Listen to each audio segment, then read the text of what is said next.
اپنی نماز بچانے کے لیے میں 2 فارمولے عرض کرتا ہوں۔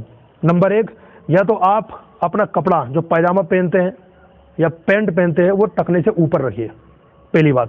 دوسری بات، اگر وہ اتنی لمبی ہے کہ ٹخنے سے نیچے لٹک رہی ہے تو آپ آئندہ خیال رکھیے کہ جب بھی کوئی کپڑا پینٹ وغیرہ سلوائیں تو اتنی سلوائیں کہ ٹخنے سے اوپر رہے۔ اس کی ایک وجہ یہ بھی ہے، سرکار دو عالم صلی اللہ علیہ وسلم نے ایک حدیث پاک میں ہمیں جھنجھوڑتے ہوئے فرمایا کہ جو کپڑا ٹخنے سے نیچے ہے وہ جہنم کی آگ میں ہے۔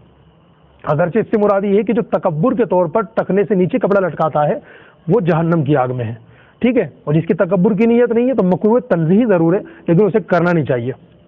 تو نماز کی حالت میں ٹخنے سے نیچے کپڑا ہے تو مکروہ تنزیہی ہے، اگر نارملی حالت ہے۔ تکبر کی نیت ہو گئی تو مکروہ تحریمی، وہ الگ میٹر ہو گیا۔ اب سنیے اس کا طریقہ کیا ہے۔ جس کی پینٹ یا پائجامہ لمبا ہے اسے چاہیے کہ نماز کی حالت میں جب نماز شروع کرنے جائے تو سیدھا سیدھا اسے اوپر چڑھا لے، ٹھیک ہے۔ اس نے چڑھایا اور اب دیکھ لے اگر ٹخنے سے کپڑا اوپر آ گیا تو سبحان اللہ، نہیں آیا تو اسی حالت میں نماز پڑھ لے، نماز اس کی ہو جائے گی۔ بس زیادہ سے زیادہ مکروہ تنزیہی ہوگی، ثواب کم ملے گا، نماز ہو جائے گی۔ اگر ٹخنا دکھانے کے لیے پینٹ ہی فولڈ کر لی تو نماز مکروہ تحریمی ہے، یعنی ایسی نماز کا پھر سے پڑھنا واجب ہے کپڑا صحیح کر کے۔ یہ تو تھا پینٹ کا مسئلہ۔ لہٰذا تمام اسلامی بھائی جو نماز ادا کر رہے ہیں ان سے گزارش ہے کسی کے بہکاوے میں نہ آئیں، وہ بات آپ جانیں جو قرآن میں اور حدیث میں اور فقہاء کرام نے فرمائی۔ اگر آپ دیکھم دیکھ کریں گے نا یہ کام کہ فلاں کیا کر رہا ہے، فلاں کیا کر رہا ہے، تو وہ تو جائے گا گمراہی کے راستے پہ، آپ بھی چلیں گے اس کے ساتھ گمراہی کے راستے پہ۔ لہٰذا آپ قرآن و حدیث کی روشنی میں اپنی زندگی گزاریے اور قرآن و حدیث نے جو ہمیں آداب عطا فرمائے نماز کے حوالے سے ان کو فالو کیجیے۔ دوسری غلطی، کئی لوگ ہاف آستین کی شرٹ میں نماز پڑھتے ہیں اور کچھ لوگ پوری آستین ہوتی ہے اس کو فولڈ کر لیتے ہیں یا اسے اوپر چڑھا لیتے ہیں، ٹھیک ہے۔ ان دونوں کا جواب سماعت فرمائے۔ ہاف آستین کے شرٹ میں نماز پڑھنا کیسا؟ 2 صورتیں ہیں۔ نمبر 1 مکروہ تنزیہی ہے، ثواب کم ملے گا، نماز ہو جائے گی، اور نمبر 2 مکروہ تنزیہی بھی نہیں ہے، نماز بالکل ہو جائے گی۔ یہ کون سے کپڑے کی بات کر رہا ہوں؟ ہاف آستین کے شرٹ میں۔ ایک صورت مکروہ تنزیہی کی۔ مکروہ تنزیہی کا بھی سنیے، اس بندے کے پاس فل آستین کے کپڑے موجود ہیں، اس کے باوجود ہاف آستین کے شرٹ میں نماز پڑھ رہا ہے تو مکروہ تنزیہی ہے، ثواب کم ملے گا مگر نماز اس کی ہو جائے گی۔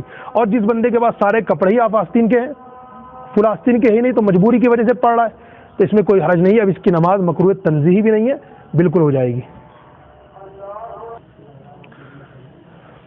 کپڑا موڑنے کے حوالے سے ایک بات اور عرض کر دوں کہ اگر احادیث و روایات اور کتابوں کو اگر الگ ایک طرف رکھ دیا جائے تو ہماری عقل بھی اس کی مخالفت کرے گی کہ کپڑا فولڈ کر کے نماز پڑھی جائے۔ اس کی وجہ یہ ہے کہ جب ہم کسی عہدے دار کے پاس، کسی معزز شخصیت کے پاس جاتے ہیں تو اچھی طرح کپڑا ہم صحیح کرتے ہیں۔ کیا آپ کسی ڈاکٹر کے پاس، وکیل کے پاس، انجینئر کے پاس، پروفیسر کے پاس، کسی مفتی صاحب کے پاس، کسی عالم دین کی بارگاہ میں جب جاتے ہیں تو کیا جان بوجھ کر کے آپ اپنی پینٹ یا پائجامہ فولڈ کرتے ہیں؟ آپ کو جانے میں شرم آئے گی، سمجھ رہے بات؟ تو کسی انجینئر، پروفیسر اور کسی جج کے سامنے آپ جانے میں شرم محسوس کرتے ہیں کپڑا فولڈ کر کے۔ آپ دیکھیے نماز پڑھنے کس کی بارگاہ میں جا رہے ہیں؟ اس رب کی بارگاہ میں جا رہے ہیں جس نے معزز لوگوں کو عزت عطا فرمائی ہے، جس کی شان قرآن پاک نے بیان فرمائی وَتُعِزُّ مَن تَشَاءُ وَتُذِلُّ مَن تَشَاءُ۔ عزت و ذلت جس کے قبضے قدرت میں ہے، جس کے دستے قدرت میں ہے، آپ اس کی بارگاہ میں جا رہے ہیں اور اس حالت میں جا رہے ہیں۔ لہذا عقل بھی اس کی مخالفت کرتی ہے، لہذا اس سے بچیے۔ میں نے پہلے حوالوں کے ساتھ بات عرض کی اور یہ ایک عقلی بات عرض کی ہے کہ عقل بھی اس کی مخالفت کرتی ہے۔ اور ایک بات، حالت نماز میں کپڑا موڑنا، فولڈ کر کے نماز پڑھنا ناجائز ہے۔ اس مسئلے کو سن کر کے ہو سکتا ہے کسی کا ذہن تہبند کی طرف جائے، لنگی کی طرف جائے کہ جب اسے ہم باندھتے ہیں تو اس کو بھی تو فولڈ کرتے ہیں۔ شریعت کے اندر اس کا بھی اصول موجود ہے۔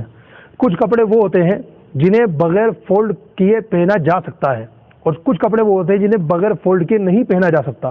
اصول شریعت کا یہ ہے کہ جو کپڑے بغیر فولڈ کیے پہنے جا سکتے ہیں انہیں فولڈ کر کے نماز پڑھنا مکروہ تحریمی ہے، اور جو کپڑے بغیر فولڈ کیے نہیں پہنے جا سکتے، اب چونکہ مجبوری ہے فولڈ کرنا، لہٰذا اس مجبوری کی بنیاد پر آپ انہیں فولڈ کر کے نماز پڑھ سکتے ہیں، نماز ہو جائے گی۔ جیسے تہبند لنگی ہے، جب تک ہم اس کو فولڈ نہیں کریں گے، موڑیں گے نہیں، وہ بنے گی نہیں، یہ مجبوری ہو گئی، لہٰذا اس میں نماز بالکل ہو جائے گی۔